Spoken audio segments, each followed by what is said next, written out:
This problem reads, find the equation of the line that is parallel to y equals negative 3x plus 8 and travels through the point 4, negative 8. As soon as you're asked to find an equation, you should think to yourself, well, I'm going to need two things.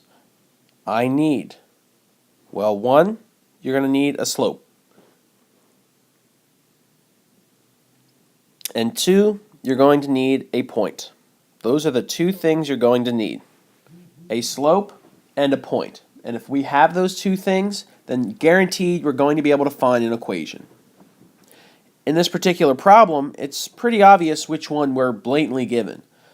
We see that, well, the first piece of information is it's parallel to negative 3x plus 8.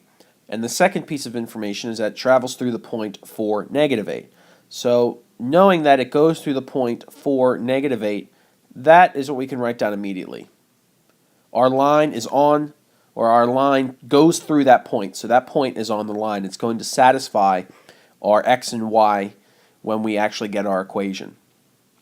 What's not as obvious is the slope of our line that we're looking for. But I'm going to guess that we can get that information from this phrase right here, parallel to y equals negative 3x plus 8. So I'm going to real quick just sketch a graph, 1, 2, 3, 4, 5, 6, 7, 8. I'm going to sketch a graph of this line, y equals negative 3x plus 8. And it doesn't need to be perfect, but just to get an idea. We know that our line is going to be parallel to this line. The problem is our line this line? Is our line this line? Is it this line? We have no idea. Because all of those lines that I just had there in yellow, every single one of them is parallel, if you drew this accurately, every single one of those would be parallel to y equals negative 3x plus 8. There are literally an infinite number of lines that are parallel to that point, or that line, negative 3x plus 8. So we're looking not only for the line that's parallel to that, but it also needs to go through 4, negative 8. So the information that we get from knowing that it's parallel involves the slopes. We know that if our line is parallel to this line, like those yellow lines were, then our slope of our line is going to be equivalent to the slope of this line.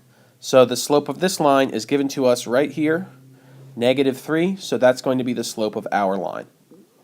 So now I'm going to write down my point slope formula. Y minus y1 equal to m, x minus x1.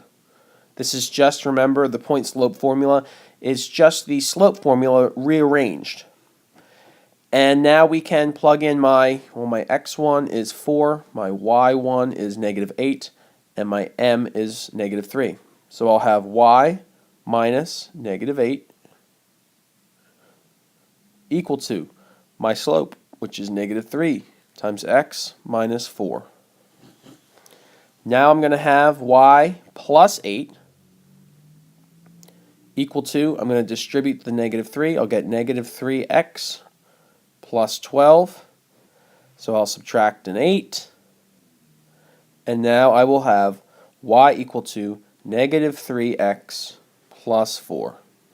So we can see that the line, the equation of the line that we got, it's pretty obvious to see that it's going to be parallel, right? We see that the line is parallel because they have the same slope, negative 3, negative 3.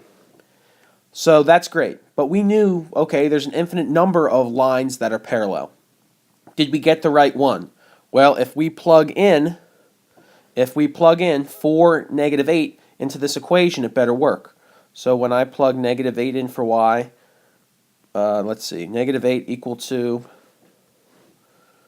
negative 3 times 4 plus 4. Do I get this to work?